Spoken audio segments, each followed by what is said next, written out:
귀한 찬양 감사합니다. 항상 예수로 충만한 우리의 삶이 될 수 있기를 소망합니다. 하나님께 영광의 박수 올려드리겠습니다.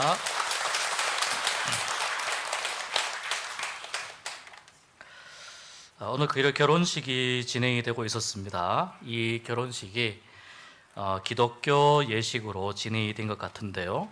이제 결혼식에 참여하지 못한 지인 중에 한 사람이 축하 메시지를 보내왔는데 사회자가 이 축하 메시지를 이제 읽어주게 되었습니다. 결혼식 중에 축하 메시지를 성경 구절로 보내왔는데 요한 1서 4장 18절의 말씀으로 축하 메시지를 보내왔습니다. 그래서 이 메시지는 사랑 안에 두려움이 없고 온전한 사랑이 두려움을 내쫓나니 두려움에는 형벌이 있음이라. 두려워하는 자는 사랑 안에서 온전히 이루지 못하였느니라. 원래 이 말씀을 읽어야 되는데 이 사회자가 그만 성경 구절을 착각을 해가지고 요한복음 4장 18절 말씀을 그만 찾아서 읽었습니다. 요한복음 4장 18절입니다.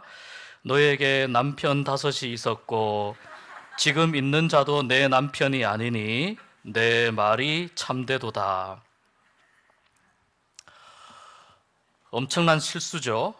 이 결혼식의 당사자인 신랑 신부가 이 말을 듣고 기분이 어땠을까요? 결혼식에서는 일어나서는 안 될 일인데 그만 그런 일이 일어나고 말았습니다. 처음에는 이 메시지를 보낸 사람에게 얼마나 화가 많이 났을까.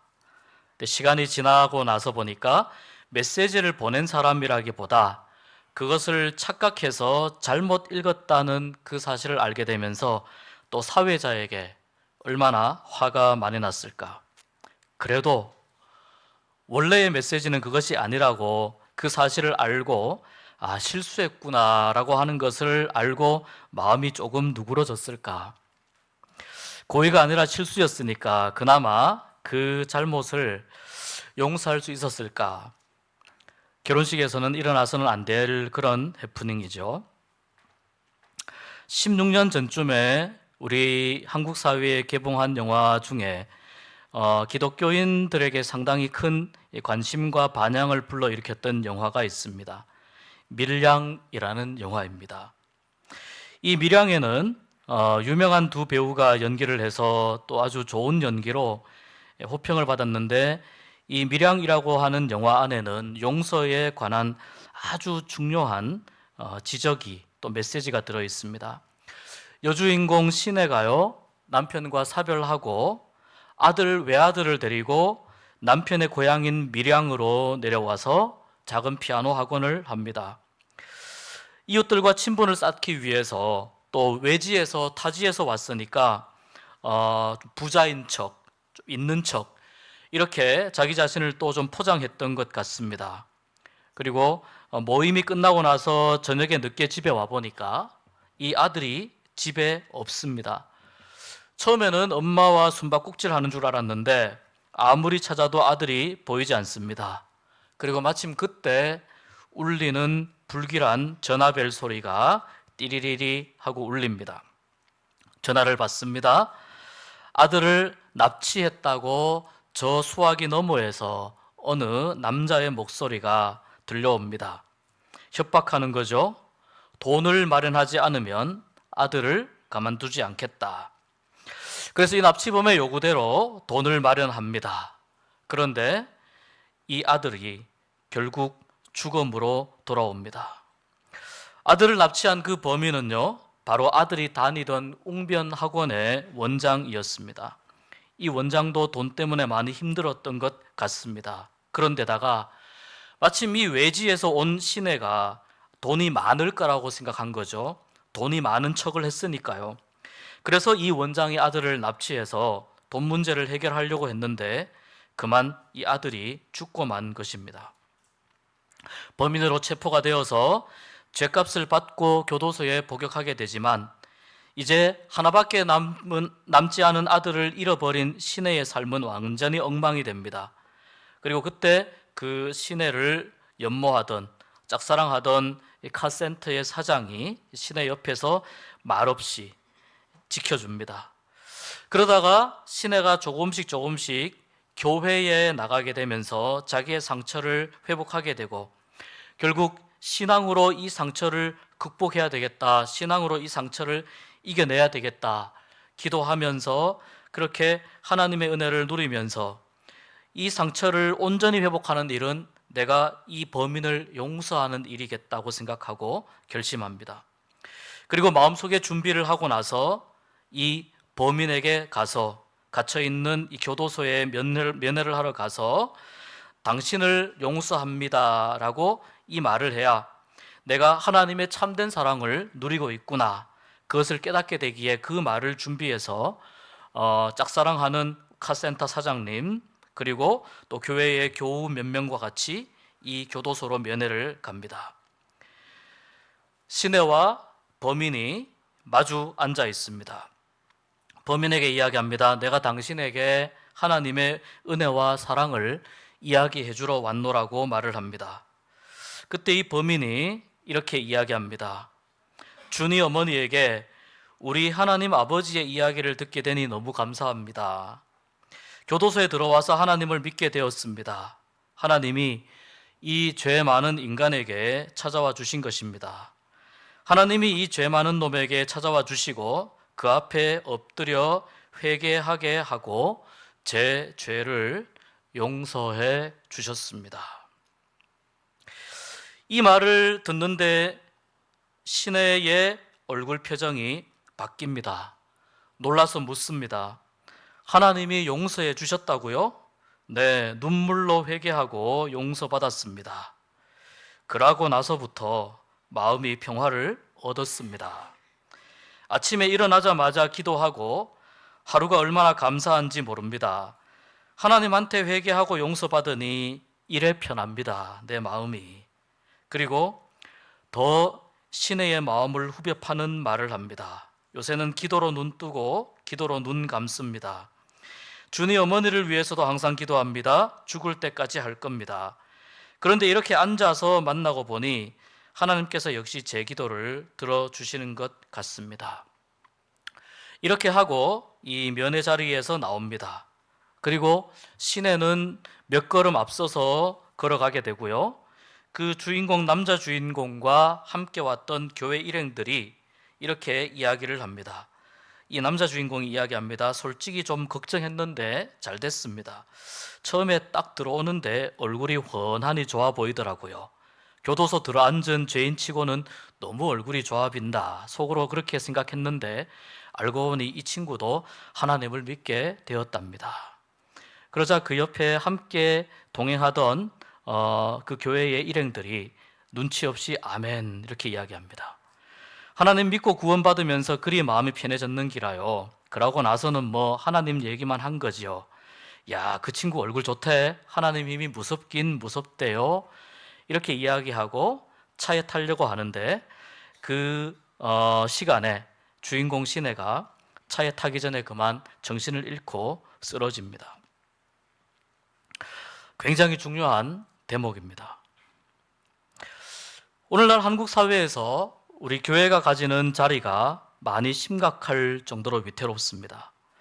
최근에 여러 다양한 영화나 드라마에서 기독교인을 묘사하는 모습이 종종 나타나는데요. 그 모습을 보면 매우 과장되어 있고 매우 불쾌한 모습들이 많이 보입니다. 뭐 수리남이니 더 글로리든지 굳이 제가 이런 이야기를 하지 않더라도 매우 과장된 기독교인의 모습, 또 극단적인 그런 기독교인의 모습, 또 기독교를 굉장히 희화화하는 그런 모습들이 보입니다. 그런데 비교적 기독교인의 현실에 대해서 비교적 중요한 부분을 사실적으로 보여주고 있다고 평가받는 영화가 이 밀양이라는 영화입니다. 그래서 이 영화를 보았던 기독교인들 중에서는 반응이 많이 갈리었습니다. 때로는 어떤 사람들은 매우 불편하게 보았고요. 또 어떤 사람들은 기독교의 폐부를 찔렀다. 또 어떤 사람들은 기독교를 잘 모르고 이렇게 영화를 연출한 것이다. 뭐 여러 반응들이 있었습니다.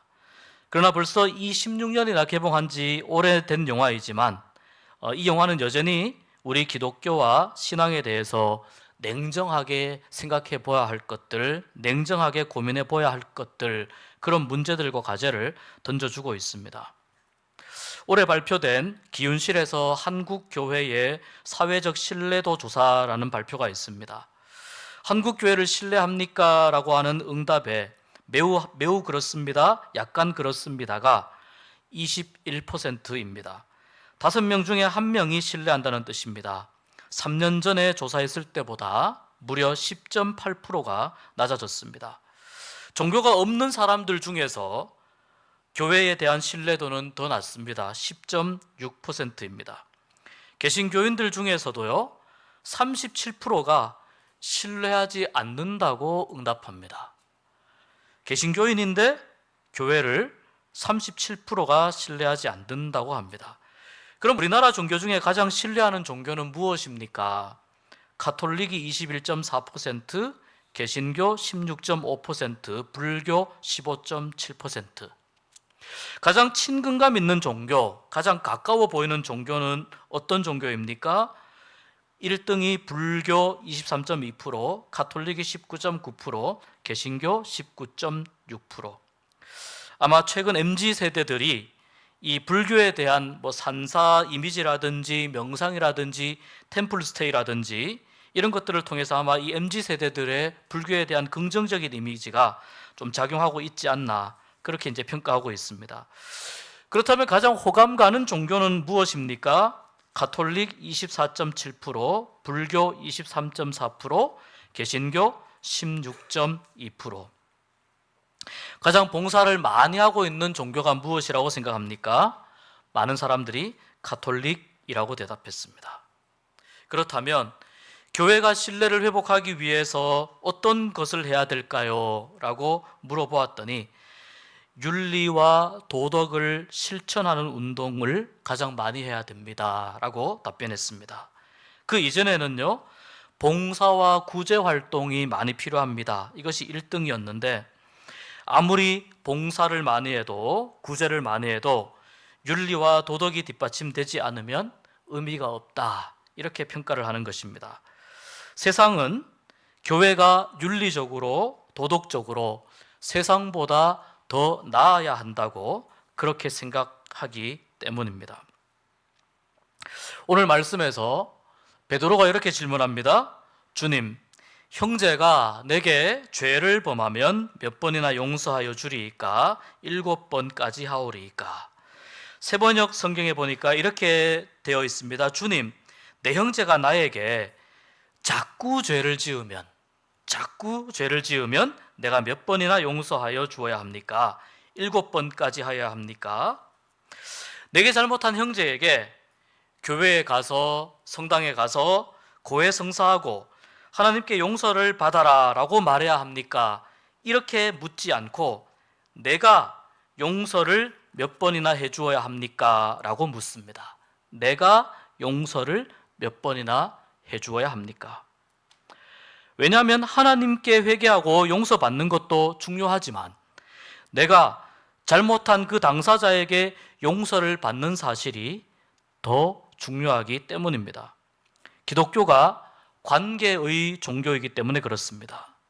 나 혼자 뉘우치고 상대방에게 사과하지 않고 나 혼자 하나님 앞에서 기도하고 나 혼자 회개했노라 말하고 스스로에게 너는 용서받았다고 말하는 것은 참된 용서가 아니기 때문입니다.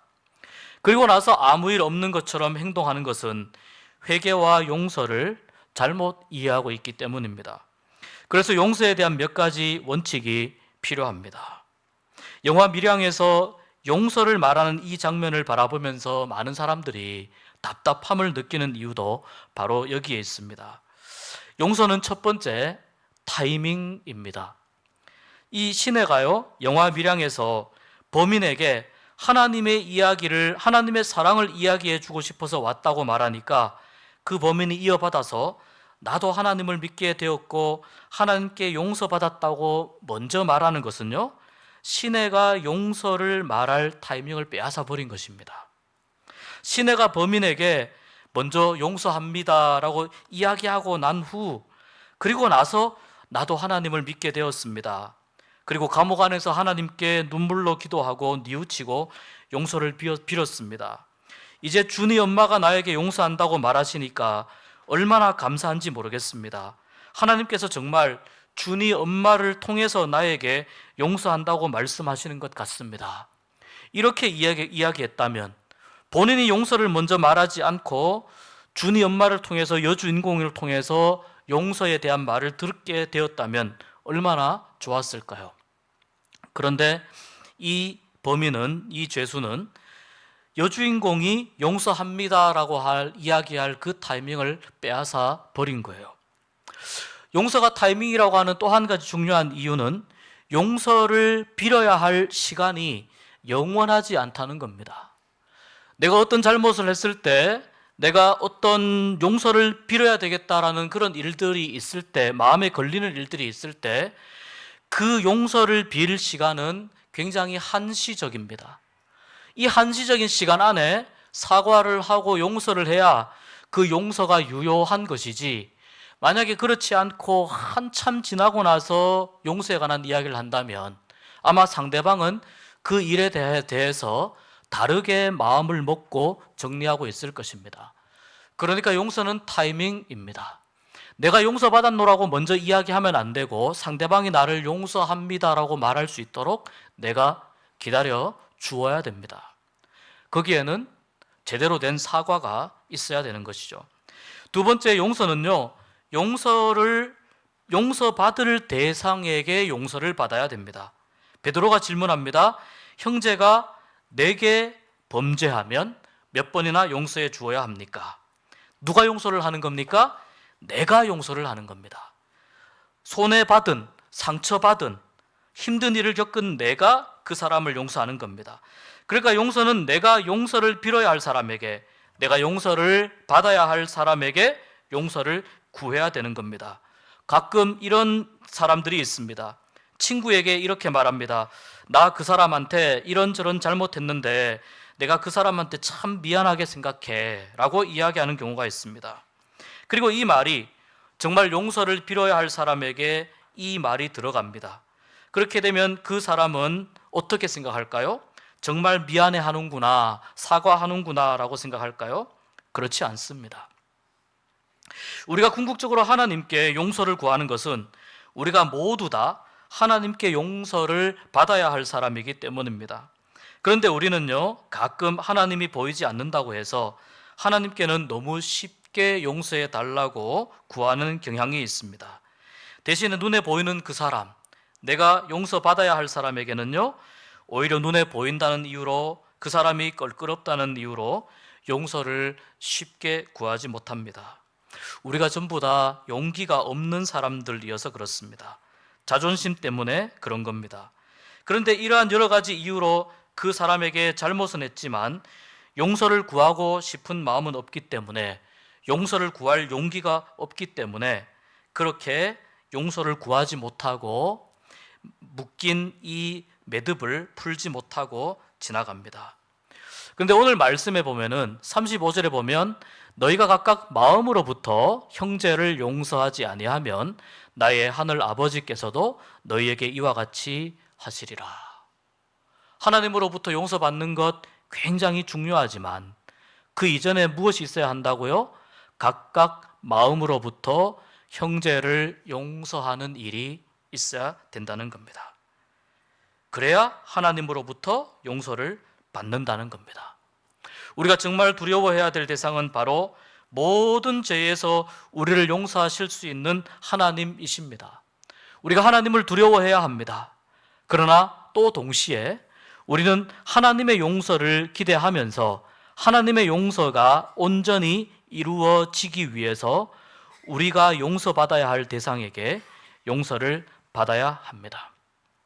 세 번째, 용서에 있어서 중요한 원칙 중에 하나는요, 내가 용서받지 못했는데 먼저 용서받았다고 결론 내리거나 또 내가 받은 용서가 어떤 의미인지 잘 모르는 것은 용서를 기만하는 것이라는 겁니다. 용서는요, 관계의 문제입니다. 서로에게 얽혀있는 매듭을 풀어가는 과정입니다. 간혹 어떤 잘못을 했을 때 사과 한마디면 끝날 일을 건성으로 사과의 말을 뱉거나 용서 빌 정도의 일이 아니라고 생각하거나 또 내가 반성했으면 괜찮아, 내가 미안하게 생각하면 되는 거지 정도로 생각하여 일을 더 크게 만드는 경우를 봅니다. 간혹 주위에서 이렇게 말하기도 합니다. 그 정도 했으면 됐지, 이제 그만 용서해 라고 말하기도 합니다. 그런데 여러분, 용서는요, 분명히 뉘우침과 사과, 그리고 다시는 그렇게 하지 않겠다고 하는 분명한 약속 위에서 이루어져야 되는 일입니다. 그냥 이 곤란한 순간만 모면하기 위해서 사과하는 것은요, 참된 사과도 반성도 아닙니다.